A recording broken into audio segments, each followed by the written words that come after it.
కళ్యాణ కానుక ఏది అంటూ పెళ్ళిళ్ళు జరుగుతున్నాయి కానీ కళ్యాణ లక్ష్మి లేదు, తులం బంగారం లేదు. ఇగో ఈ పరిస్థితులలో తల్లిదండ్రులు ఆవేదన చెందుతున్నటువంటి వైనం రాష్ట్రంలో. ఇక్కడ చూస్తున్నాం కదా, కాంగ్రెస్ పార్టీ అధికారంలోకి వచ్చినాక ఇంతవరకు కళ్యాణ లక్ష్మి కానీ ఏది కూడా జరగట్లేదు. పెళ్ళిళ్ళు అయిపోతున్నాయి, ఎదురు చూపులు, దరఖాస్తులు పెట్టుకున్నటువంటి చాలామంది బాధితులు. రాష్ట్ర వ్యాప్తంగా తల్లిదండ్రుల ఎదురు చూపులు. కళ్యాణ కానుక ఏది? కుమార్తెల వివాహాలు చేసి దరఖాస్తు చేసుకున్న అందని సాయం. ఏడాదిన్నర క్రితం అర్జీలు కూడా పరిష్కారానికి నోచుకొని వైనం కూడా ఉంది.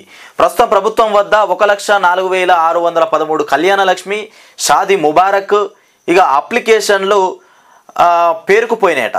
బకాయిలు వచ్చేసి 1,47.68 కోట్లు. 4 నెలలుగా పూర్తిగా నిలిచినటువంటి చెల్లింపుల ప్రక్రియ పెండింగ్లో సగం వాటా బీసీ ఈబీసీలది. ప్రభుత్వం మారడంతో బకాయిలు వస్తాయో లేదో అన్న సందిగ్ధంలో లబ్ధిదారులు. కళ్యాణ లక్ష్మి షాదీ ముబారక్ సంబంధించినటువంటి డబ్బులు కొంతమంది అప్లికేషన్లు పెట్టుకున్నారు. ప్రభుత్వం మారింది, వస్తాయా రావా అనేటువంటి ఆందోళనలో ఉన్నారు. ప్రభుత్వం ఉన్నప్పుడు పెట్టుకున్న వాళ్ళు ఇప్పుడు పెట్టుకున్నా అవి ఎప్పుడు ఇస్తారో అనేటువంటి ఎప్పుడు ఇస్తారనేది మాత్రం ఇంకా తెలియదు. అసలు పెట్టుకోవాలన్నా పెట్టుకోవద్దా, పెట్టుకుంటే ఇస్తారా ఇయ్యరా. రాష్ట్రంలో కళ్యాణ లక్ష్మి పథకము పడకేసింది.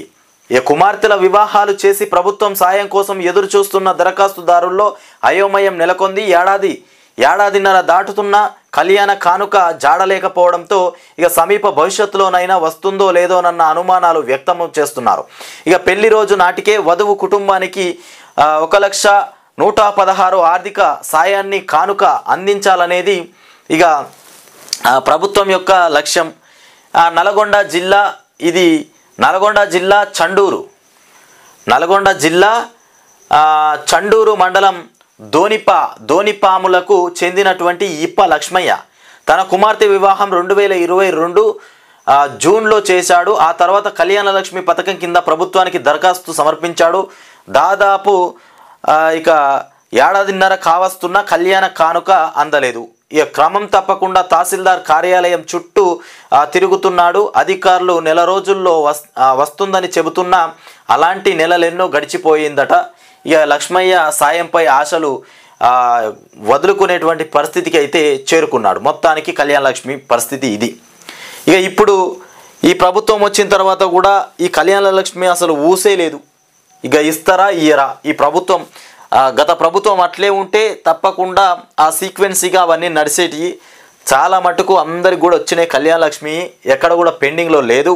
ఎన్నో కొన్ని చోట్ల ఎలక్షన్స్ రాబోతున్నాయని పెండింగ్లో ఉన్నాయి. కానీ ఇప్పుడు వచ్చిన ప్రభుత్వం ఆ కళ్యాణ లక్ష్మి పెండింగ్స్లో ఉన్నటువంటి బిల్లులు ఇస్తుందా, ఇంకా వాళ్ళు ₹1,00,000 అట్లనే తులం బంగారం కూడా ఇస్తామని చెప్పారు. అది కూడా ఎప్పుడు అమలు చేస్తారో చూడాలి. రామోజీ ఫిలిం సిటీలో ప్రమాదం, నిర్లక్ష్యానికి నిండు ప్రాణం బలైపోయింది. విస్టెక్స్ ఏషియా CEO సంజయ్ షా దుర్మరణం. సంస్థ ప్రెసిడెంట్కు తీవ్ర గాయాలు. పరిస్థితి విషమంగా మారింది. సిల్వర్ జూబ్లీ వేడుకల కోసం గార్డెన్ బుక్ చేసినటువంటి విస్టెక్స్ సంస్థ లైవ్ లైట్ గార్డెన్లో గురువారం రాత్రి వేడుకల నిర్వహణ సరైన భద్రతా ఏర్పాటు చేయడంతో సిబ్బంది నిర్లక్ష్యం ఏర్పడ్డది. 20 అడుగుల నుంచి ఇద్దరు దిగుతుండగా తెగినటువంటి ప్లాట్ఫామ్ తాడు. అంబులెన్సులు లేక ఆసుపత్రికి తరలించడంలో తీవ్ర జాప్యం. ఫిలిం సిటీ మేనేజ్మెంట్తో పాటు ఇతరులపైన పలు సెక్షన్ల కింద కేసు నమోదు చేసిందట. సరైన భద్రత ఏర్పాటు చేయడంలో సిబ్బంది నిర్లక్ష్యం ఏర్పడ్డది. 20 అడుగుల నుంచి ఇద్దరు దిగుతుండగా తెగినటువంటి ప్లాట్ఫామ్ తాడు. ఇది మొత్తానికి దుర్మరణం చెందిండు. ఎవరంటే విస్టెక్స్ ఏషియా CEO సంజయ్ షా, ఆయన చనిపోయిందంట. నెలలోగా ప్రాజెక్టుల అప్పగింత. కృష్ణా బోర్డుకు శ్రీశైలం సాగర్ అప్పగింతపై 2 రాష్ట్రాల సమ్మతి. సాగర్ వద్ద బోర్డు అనుమతితోనే 2 రాష్ట్రాల ఇంజనీర్లకు ప్రవేశం. జలశక్తి శాఖ సమావేశంలో 2 రాష్ట్రాల అంగీకారం. మార్క్ ఫెడ్ అండ్ వ్యవసాయ శాఖ. యూరియా సరఫరాలో జిల్లా అధికారుల్లో సమన్వయ లోపం. నిల్వలున్న రైతుకు అందించడంలో కింది స్థాయిలో వైఫల్యం ఏర్పడుతుంది. యూరియా రవాణా చేయలేక చేతులెత్తేసినటువంటి కాంట్రాక్ట్ ఏజెన్సీ. ఇక లారీల సమ్మె అంటూ సాకులు జిల్లాల్లో ప్రైవేటు దుకాణాలకు కేటాయిస్తున్న అధికారులు. ఇక మార్క్ఫెడ్ వ్యవసాయ శాఖకు సంబంధించినటువంటి పరిస్థితి ఇట్లున్నది.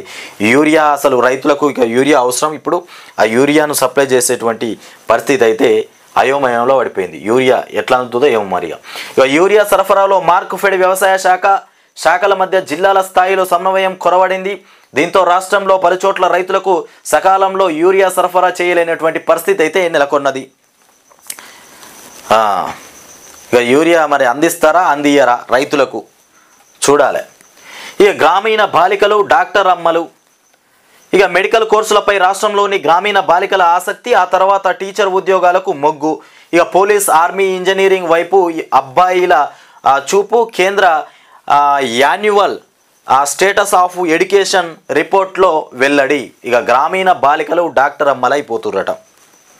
మెడికల్ కోర్సులపైన రాష్ట్రంలోని గ్రామీణ బాలికల ఆసక్తి ఎక్కువైపోయింది.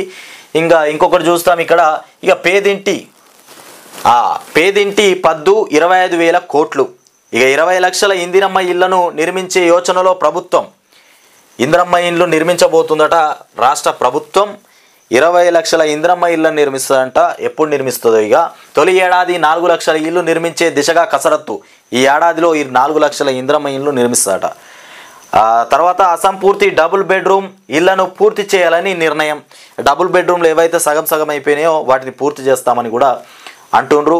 ఈ 4 లక్షల ఇల్లు ఈ ఏడాదిలో ఎప్పుడు పూర్తి చేస్తారో, ఆ డబుల్ బెడ్రూమ్లు కొన్ని సగం అయిపోయినాయి, అవి కూడా ఎప్పుడు పూర్తి చేస్తారో, ఇక ఇచ్చే వాళ్ళకి ఎప్పుడు ఇస్తారో ఎదురు చూపులు అయితే చూడాలి. జనాలంతా ఎదురు చూపులు చూడాలి. ఏడాదిలో నెరవేర్చమన్నారు. ఇప్పుడు 100 రోజులలో 6 గ్యారెంటీలు నెరవేరిస్తే ఇవన్నీ చేసినట్టే. ఈ నెలాఖరులో రాష్ట్రానికి మోదీ ఆదిలాబాద్ లేదా నల్లగొండలో పర్యటన. ఇక 28న కరీంనగర్, మహబూబానగర్లో అమిత్ షా టూర్. ఇక ఈ నెలాఖరు లేదా వచ్చే నెలలో జేపీ నడ్డా, ఇక రాజ్నాథ్ సింగ్ రాక. ఇక నేతల టూర్లతో లోక్సభ ఎన్నికలకు సిద్ధమవుతున్నటువంటి కమలం. వచ్చే నెల 5 నుంచి 14 వరకు రథయాత్రలు. ఇక రాష్ట్రంలో మొత్తం 17 ఎంపీ సీట్లను 5 క్లస్టర్లుగా విభజన. ఇక క్లస్టర్ల వారీగా సమావేశాల నిర్వహణ. ఇక 5 క్లస్టర్లుగా మొత్తానికి 17 సీట్లను 5 క్లస్టర్లుగా విభజించి వాటిని వాటితో పాటు వాళ్ళని సమావేశపరిచి అందులో ఎలాంటి సూచన చేయబోతుండో ఇక మోదీ మొత్తానికి. ఇక ఈనాడులో చూద్దాం ఏమొచ్చిందో వార్త. ఈనాడులో చూస్తే ఇక అయోధ్య రాముడి దివ్య రూపం ఇదిగో. అయోధ్య రాముడి దివ్య రూపం ఇగో ఈ విధంగా ఉంది. సామాజిక మాధ్యమాల్లో వైరల్ అవుతున్నటువంటి బాలరాముడి విగ్రహం. అసలు ఇంకా దానికి ఆ ముసుగు అంటే బట్ట, దేవుడి పైన వేసినటువంటి బట్టను ఇంకా తొలగించలే. పూజ సమయంలోనే ఆ బట్టను తీస్తారు. కాకపోతే వైరల్ అవుతున్నటువంటి వీడియో ఫోటో ఏంటంటే ఇగో బాలరాముడు ఈ విధంగా ఉంటాడని వైరల్ అవుతుంది. ఇది ఇగో ఇట్లుంటాడని. ఇక కళ్ళకు ఆచ్ఛాదన లేకుండా, ఇక కళ్ళకు ఆచ్ఛాదనతో రామ్లల్లా విగ్రహం. ఇగో ఇది కళ్ళగట్టినటువంటి రామ్లల్లా విగ్రహం ఇగో ఈ విధంగా ఉంటుందని ఈ ఫోటో అయితే వైరల్ అవుతుంది. ఇక రామ జన్మభూమిలో ప్రాణప్రతిష్ఠ వేడుకకు మరో 3 రోజుల సమయం మాత్రమే ఉండగా అయోధ్య రాముడి విగ్రహ దివ్యమంగళ రూపం ఇక తొలిసారిగా శుక్రవారం వెల్లడైంది. కృష్ణశిలతో చెక్కినటువంటి విగ్రహం కళ్ళకు ఆచ్ఛాదనగా ఇక పసుపు రంగు వస్త్రం కట్టి గులాబీ దండతో అలంకరించారు. ఈ మేరకు రామ్లల్లా నిలబడి ఉన్నటువంటి భంగిమలో విశ్వ హిందూ పరిషత్ చిత్రాన్ని విడుదల చేసింది. ఇక మైసూరి శిల్ప అరుణ్ యోగరాజు చేతిలో రూపుదిద్దుకున్నటువంటి 51 అంగుళాల బాలరాముడి విగ్రహాన్ని గురువారం గర్భగుడిలోకి తీసుకువచ్చినటువంటి విషయం తెలిసిందే. కాగా గర్భగుడిలోకి చేర్చక ముందే కళ్ళకు ఆచ్ఛాదన లేకుండా ఉన్నటువంటి రాముడి విగ్రహం ఫోటోలు వైరల్గా మారాయి. ఈ ఫోటోలను ఆలయ ట్రస్ట్ కానీ ప్రభుత్వం కానీ అధికారికంగా విడుదల చేయనప్పటికీ సామాజిక మాధ్యమాల్లో చక్కర్లు కొడుతున్నాయి. ఇక శుక్రవారం రాత్రి విద్యుత్ దీపాల వెలుగుల్లో అయోధ్య భవ్య రామ మందిరం ఈ విధంగా ఉంది. ఇక మూసీ పునరుజ్జీవనానికి థేమ్స్ ప్రణాళిక. మూసీ పునర్జీవనానికి థేమ్స్ ప్రణాళిక. లండన్లోని థేమ్స్ నది సుందరీకరణ గురించి సీఎం రేవంత్కు వివరిస్తున్నటువంటి port of London authority head Raj Kehal లివి. ఇక చిత్రంలో పురపాలక ముఖ్య కార్యదర్శి దానకిషోర్, ఇక సీఎం ముఖ్య కార్యదర్శి శేషాద్రి. ఇక నది పాలక మండలి అధికారులతో సీఎం రేవంత్ భేటీ. ఇక థేమ్స్ పరివాహక అభివృద్ధి పైన ఆరా మూసి సుందరీకరణకు సహకరిస్తామని పోర్ట్ ఆఫ్ లండన్ అథారిటీ హామీ ఇచ్చిందంట. ఇక ఎస్సీ వర్గీకరణకు కమిటీ, ఎస్సీ వర్గీకరణ ఏదైతే ఉందో దానికి ఒక కమిటీ ఏర్పాటు చేయబోతుండ్రు త్వరలో. కేంద్ర కేబినెట్ కార్యదర్శి రాజీవ్ గాబా ఆధ్వర్యంలో ఏర్పాట్లు. ఇక సభ్యులుగా 5 శాఖల కార్యదర్శులు 23న తొలిసారిగా భేటీ కాబోతున్నారు. ఏది ఎస్సీ వర్గీకరణ పైన ఒక కమిటీ ఏర్పాటు చేయబోతున్నారు. ఎస్సీ రిజర్వేషన్ల వర్గీకరణ అంశంపై అధ్యయనం కోసం కేంద్ర కేబినెట్ కార్యదర్శి రాజీవ్ గాబా ఇక నేతృత్వంలో ఉన్నత స్థాయి కమిటీ ఏర్పాటైంది. ఇందులో కేంద్ర హోంశాఖ, సిబ్బంది వ్యవహారాల శిక్షణ, ఇక గిరిజన వ్యవహారాలు, న్యాయశాఖ, సామాజిక న్యాయం సాధికార శాఖ ఇక కార్యదర్శులు సభ్యులు ఈ సామాజిక న్యాయ కమిటీ వర్గీకరణ అంశాన్ని పరిశీలిస్తున్నది. ఇక ఈ విధంగా మొత్తానికి ఎస్సీ వర్గీకరణకు కేంద్ర కేబినెట్ మొత్తానికి కమిటీ వేసింది. అందులో 5 శాఖల కార్యదర్శులను నియమించి 23న తొలిసారిగా భేటీ కాబోతుంది ఎస్సీ వర్గీకరణ పైన. ఇక కృష్ణా బోర్డుకు ప్రాజెక్టుల అప్పగింతతో రాష్ట్ర ప్రయోజనాల తాకట్టు, రాష్ట్ర ప్రయోజనాలను మొత్తం తాకట్టు పెట్టినట్టే కృష్ణా బోర్డుకు ప్రాజెక్టుల అప్పగిస్తే. ఇక మాజీ మంత్రి హరీష్ రావు విమర్శ చేస్తుండు. కృష్ణా బోర్డుకు ప్రాజెక్టులను అప్పగిస్తే ఇక ముందు చూపు లేకుండా ముప్పే అయిపోతుంది అది అని చెప్తుండు. ఇక గ్యారంటీ రుణాలపై గరిష్ట పరిమితిని నిర్దేశించుకోవాలి. రాష్ట్ర ప్రభుత్వాలకు ఆర్బీఐ వర్కింగ్ గ్రూప్ కీలక సూచనలు. ఇక రాష్ట్ర ప్రభుత్వాలు రుణాల కోసం వివిధ కార్పొరేషన్లకు ఇచ్చేటువంటి గ్యారంటీలు ఇక రాష్ట్రాల ఆరోగ్యకరమైనటువంటి ఆర్థిక పరిస్థితులపైన ప్రభావం చూపేలా ఉండకూడదని నిపుణుల కమిటీ పేర్కొంది. ఎంత మేరకు గ్యారంటీలు ఇవ్వాలనేటువంటి అంశంపై రాష్ట్ర ప్రభుత్వాలు గరిష్ట పరిమితిని నిర్దేశించుకోవడం అవసరమని సూచించింది. రాష్ట్ర స్థూల ఉత్పత్తి ఇక జిఎస్డిపిలో 5%, 0.5% లేదా రెవెన్యూ ఇగో ఈ విధంగా చెప్పినటువంటి విషయం గ్యారంటీ రుణాలపైన గరిష్ట పరిమితిని నిర్దేశించుకోవాలి అని చెప్తుండ్రు. ఇక ముందు చూపు లేకుంటే ముప్పే. కృష్ణా బోర్డుకు ప్రాజెక్టులను అప్పగిస్తే మొత్తం మీద రాష్ట్ర ప్రయోజనాలను తాకట్టు పెట్టినట్టే అయిపోతుందని చెప్తున్నటువంటి హరీష్ రావు. ఇక చిన్నప్పుడు నాకు ఇలాంటి ఇల్లు ఉంటే బాగుండేది, మోదీ మాట్లాడినటువంటి మాట ఇది. ఇక మనం తొలి వెలుగులో చూద్దాం. వెలుగు దినపత్రికలో ఇక టీఎస్పీఎస్సీ పోస్టులకు 600 అప్లికేషన్లు వచ్చినాయి. ఇక 2 ఐఏఎస్లు 3 ఐపీఎస్లు దరఖాస్తులు అయితే చేసుకున్నారు. ఇక ఇవాళ సర్కారు లిస్టు అందజేయనున్నటువంటి జిఏడి ఇవాళ సర్కారుకు లిస్టు అందజేయనుంది ఈ 600 అప్లికేషన్లను ఇవాళ. ఆ తర్వాత అందులో ఈ రేవంత్ రెడ్డి వచ్చిన తర్వాత ఎవరిని నియమిస్తారు, ఎవరిని తీసుకుంటారు అనేది అయితే చూడాలి. ఎవరికి ఇస్తారు ఈ ఉద్యోగాలు, ఇక ఎవరిని సభ్యులుగా నియమించబోతారు, చైర్మన్గా కానీ. ఇక జమిలీ ఎన్నికల కమిటీని రద్దు చేయాలి అంటూ ఖర్గే చెప్తుండు. ఇక జమిలీ ఎన్నికలు రాజ్యాంగానికి సమైక్య విధానానికి విరుద్ధమని ఇక ఏఐసిసి చీఫ్ ఖర్గే అన్నారు. ఇక జమిలీ ఎన్నికలపై అధ్యయనం కోసం ఏర్పాటు చేసినటువంటి కమిటీని రద్దు చేయాలని కూడా డిమాండ్ చేశారు. ఇక జమిలీ ఎన్నికల కమిటీని మొత్తానికి రద్దు చేయాలని చెప్తున్నటువంటి ఖర్గే. ఇక జమిలీ ఎన్నికలే ఉండద్దట.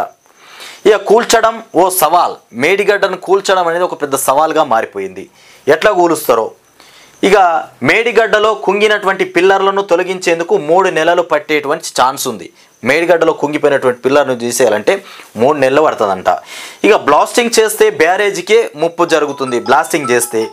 ఇక డైమండ్ కటింగ్ చేయాలని ఇంజనీర్ల నిర్ణయం. మొత్తానికి డైమండ్ కటింగ్ చేయాలని ఇంజనీర్లు నిర్ణయం తీసుకున్నారు. ఇక పునాదిపై ముంబై నుంచి మెషిన్లు తెప్పించేందుకు ఏర్పాట్లు చేస్తుండ్రు. ఇక పునాదిపై ఇన్వెస్టిగేషన్ చేసి రిపోర్టు ఇవ్వాలన్న ఎన్డీఎస్ఏ ఇక రాడర్ సర్వే చేపట్టినటువంటి ప్రైవేట్ ఏజెన్సీ అని కూడా మనం ఇక్కడ చూస్తున్నాం. ఇక కృష్ణాలో తెలంగాణ హక్కులను రాష్ట్ర ప్రభుత్వం కాపాడాలి. ఇక ప్రాజెక్టులను కేఆర్ఎంబీకి అప్పగిస్తే రాష్ట్రానికి నష్టం కలుగుతుందంటూ హరీష్ రావు చెప్తుండు. ఇక కరెంటు ఉత్పత్తి, సాగు, తాగునీటికి గోస పడతాం, జాతీయ హోదా తెస్తామని చెప్పి ప్రాజెక్టులను కేంద్రానికి ఎలా ఇస్తారని ప్రశ్న. కేంద్రానికి ఎలా ఇస్తారని, జాతీయ హోదా తెస్తామని చెప్పినటువంటి రాష్ట్ర ప్రభుత్వం ఇక కేంద్రానికి ఇస్తే ఈ ప్రాజెక్టులను ఎలా అని అడుగుతుండు. ఏం చేయబోతారు? ఇక కరెంటు ఉత్పత్తి, సాగు, ఇక తాగునీటికి గోస పడతాం, జాతీయ హోదా తెస్తామని చెప్పి ప్రాజెక్టులను కేంద్రానికి ఎలా ఇస్తారని అడిగినటువంటి హరీష్ రావు. ఇక కృష్ణానదిలో తెలంగాణ హక్కులను రాష్ట్ర ప్రభుత్వం కాపాడాలని మాజీ మంత్రి హరీష్ రావు అన్నారు. పాలమూరు రంగారెడ్డికి జాతీయ హోదా తెస్తామని చెప్పి ఢిల్లీకి పోయినటువంటి కాంగ్రెస్ ప్రభుత్వం శ్రీశైలం, నాగార్జున సాగర్ ప్రాజెక్టులను ఈ కేఆర్ఎంబీకి అప్పగించి వచ్చిందని ఆరోపించారు. 2 ఉమ్మడి ప్రాజెక్టులను కృష్ణా బోర్డుకు అప్పగిస్తే తెలంగాణ తన హక్కులను కోల్పోతుందని అన్నారు. ఇక శ్రీశైలం, నాగార్జున సాగర్లలో ఇక హైడల్ పవర్ ఇక జనరేషన్తో పాటు సాగు, తాగునీటి కోసం గోసపడతామని కూడా హెచ్చరించారు మొత్తానికి. ఇక ఇంకొకటి, మిల్లుల్లో వడ్లు మాయమైపోతున్నాయి. మిల్లులల్లా ఇక సర్కారు మిల్లింగుకు ఇచ్చినటువంటి ధాన్యాన్ని బయట అమ్ముకుంటున్నటువంటి మిల్లర్లు ఇక గడువు పెంచుతూ పోతున్నటువంటి సీఎంఆర్ డెలివరీ చేయకపోవడానికి కారణం ఇదే. ఇక కొత్త ప్రభుత్వం ఆదేశాలతో కదలిక, సివిల్ సప్లైస్, రెవెన్యూ ఆఫీసర్లు ఇక రాష్ట్ర వ్యాప్తంగా తనిఖీల్లో విస్తుపోయేటువంటి విషయాలు వెలుగులోకి వస్తున్నాయి. ఆర్ఆర్ యాక్ట్ కింద నిందితులపై కేసులు, అరెస్టులు అంటూ మనం ఇక్కడ చూస్తున్నాం. ఇది నిర్మల్ జిల్లాలో రైస్ మిల్లులను తనిఖీ చేస్తున్నటువంటి అధికారులు ఫైల్. నిర్మల్ జిల్లాలో ఇక బాల్యంలో నాకు ఇలాంటి ఇల్లు ఉంటే బాగుండు అంటే మోదీ చెప్తుండు. మోదీ కట్టించినటువంటి ఇల్లు తనకు బాల్యంలో ఇలాంటి ఇల్లు ఉంటే నాకు ఎంతో బాగుండు అని చెప్తుండు. ఇక పిఎంఏవై ఇండ్లు ప్రారంభిస్తూ ప్రధాని మోదీ భావోద్వేగానికి గురయ్యారు, బాధపడుతుండు. తనే కట్టించినటువంటి ఇళ్లను ప్రారంభిస్తున్నటువంటి మోదీ చిన్నప్పుడు నాకు ఇట్లాంటి ఇల్లు ఉంటే బాగుంటేదని బాధపడుతుండు. ఇక షోలాపూర్లో 90,000 పిఎంఏవై ఇండ్లు పంపిణీ చేసిండు. 90,000 ఇండ్లు 2014లో తాను ఇచ్చినటువంటి హామీని నెరవేర్చానని వెల్లడి. 2014లో తను ఇచ్చినటువంటి హామీని నెరవేర్చిండు మొత్తానికి. ఇక 2 అమ్మాయిలపై కత్తితో దాడి చేసి బాలుడి ఆత్మహత్య. 2 అమ్మాయిలపైన కత్తితో దాడి చేసి బాలుడు ఆత్మహత్య చేసుకున్నాడంట. హైదరాబాద్లోని అంబర్పేటలో ఘటన. ఇక ప్రేమ పేరుతో బాలికను వేధించిన బాలుడు. ఇక బర్త్డే కేక్ కటింగ్కు రావాలని సతాయింపు. ఇక నిరాకరించడంతో బాలిక, ఆమె సోదరుడిపై దాడి. ఇక భయంతో పారిపోయి రైలు కింద పడి సూసైడ్ చేసుకున్నారంట. ఇక ఎస్సీ వర్గీకరణపై కమిటీలు, ఇది చూసినాం మనం ఇప్పుడే. ఇక ఇంకొకటి, రాష్ట్రానికి దావోస్ పెట్టుబడులు. రాష్ట్రానికి మొత్తానికి దావోస్ పెట్టుబడులు. ఇక రేవంత్ రెడ్డి దావోస్ సదస్సులో పాల్గొన్నాడు. పెట్టుబడులు పెడుతున్నటువంటి పరిశ్రమలు తీసుకొచ్చిండంట. ఇక ఎన్ని పెట్టుబడులు పెడుతుర్రో, ఇక 40,232 కోట్ల పెట్టుబడులు పెడుతున్నటువంటి కంపెనీలు. ఇక వివిధ రకం కంపెనీలతో ఒప్పందాలు చేసుకున్నటువంటి సర్కార్. ఇక 4 ఏళ్లలో హైయెస్ట్, గతేడాదితో పోలిస్తే రెట్టింపు. రాష్ట్ర యువతకు 35,000 ఉద్యోగ అవకాశాలు. 200 సంస్థలతో ప్రభుత్వం సంప్రదింపులు. ఇక ఇన్వెస్ట్మెంట్లకు ఆసక్తి చూపినటువంటి దిగ్గజ కంపెనీలు. మొత్తానికి కంపెనీలు పెట్టబోతుండు. 40,232 కోట్ల పెట్టుబడితోని కంపెనీలు అయితే రాష్ట్రంలో పెడుతుండ్రు. దీనికి రేవంత్ రెడ్డి మొత్తానికి సంప్రదింపులు జరిపిండు దావోస్ సదస్సులో. ఇక ఇందులో 35,000 ఉద్యోగాల అవకాశాలు కూడా దొరుకుతాయట. ఇక 200 సంస్థలతో ప్రభుత్వం సంప్రదింపులు చేసింది. అంటే 200 కంపెనీలతోని ప్రభుత్వం సంప్రదింపులు చేసింది. ఇక ఇందులో ఎంతవరకు లాభం ఉంది, ఎంతవరకు నష్టం ఉందో తర్వాత తెలుస్తుంది. ఇక ప్రజావాణి 30,000 దరఖాస్తులు. ప్రజావాణికి 30,000 దరఖాస్తులు వచ్చినాయి అంట. ఇక ప్రజాభవన్లో ప్రతి మంగళవారం, శుక్రవారాల్లో నిర్వహించినటువంటి ప్రజాభవన్లో ఇక ప్రజాభవానికి ఇప్పటి వరకు 30,000కు పైగా దరఖాస్తులు వచ్చాయి. అందులో ఇండ్ల కోసం 14,000 మంది దరఖాస్తు చేసుకున్నారు. ఈ 30,000 దరఖాస్తులలో ఎన్ని దరఖాస్తులకు క్లియర్ కట్ చేస్తారు, ఎన్ని దరఖాస్తులు క్లియర్ అవుతాయో, ఎన్ని దరఖాస్తులు క్లియర్ కావో 14,000 మంది ఇండ్ల కోసమే పెట్టుకున్నారట దరఖాస్తులు. మరి ముఖ్యంగా ఇప్పుడు రాష్ట్రంలో కొత్త ప్రభుత్వం వచ్చిన తర్వాత ముఖ్యంగా ప్రజలకు అందించాల్సింది ఏంటంటే ఇల్లు కట్టుకోవడానికి ఆర్థిక సహాయం చేయాలి, లేదంటే ఇళ్ళను కట్టించే ప్రయత్నం చేయాలి. ఇంకొకటి గ్యాస్ బుడ్డి, ఈ సిలిండర్ బుడ్డి ఏదైతే ఉందో ఇది కావాల్సిందే, ఇది ఇంపార్టెంటే. ఇంకొక విషయం ఏంటంటే కరెంటు విషయంలో కూడా 200 యూనిట్లకు తక్కువ వాడుకున్న వాళ్ళకి ఫ్రీ కరెంట్ అని చెప్పారు. ఈ 3 తొందరగా చేసేస్తే బాగుంటుంది. ఇక రైతు బంధు, రుణమాఫీ ఇవి కూడా ఆగిపోయినాయి. రెండు గ్యారెంటీలు అయితే అమలైనాయి. మిగతా అన్ని తొందరగా చేసేస్తే ప్రజలు రేవంత్ రెడ్డిని తల మీద ఎత్తుకుంటారు, ఓటేసినందుకు సంతోషపడతారు. లేదంటే ముందు ఏం జరుగుతుందో మాత్రం తెలియనటువంటి పరిస్థితి. ఇవి మనం ఈవినింగ్ వచ్చినటువంటి వార్తలు అయితే చూసుకున్నాం.